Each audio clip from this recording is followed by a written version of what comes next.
మీరు అంత స్పీడ్గా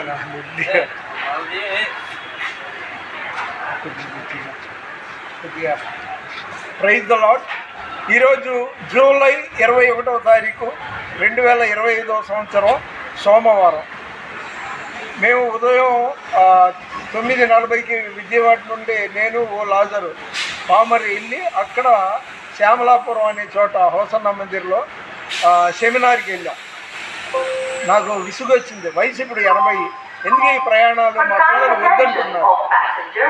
దీనికంటే ఇంత టైం వేస్ట్ చేసే కంటే శుభ్రంగా అందరి కోసం ప్రార్థన చేస్తూ కూర్చుంటే ఎంత బ్లెస్సింగ్ఫుల్గా ఉంటుంది.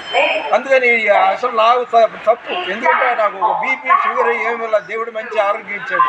దాన్ని సద్వినియోగం పరుచుకోవాలంటే దివారాత్రులు నేను దేవుని సన్నిధిలో ప్రార్థనలో గడపాలని డిసైడ్ అయిపోయా. నిన్న రాత్రి మా పెద్దమ్మాయి కూడా చెప్పింది, డాడీ నువ్వు మానే ఇక యూట్యూబ్లు చేయడం, 1200 చేసే చాలు, అలాగే ఇతరులకి మై స్టేటస్ అలాంటివి పంపొద్దు అని చెప్పింది.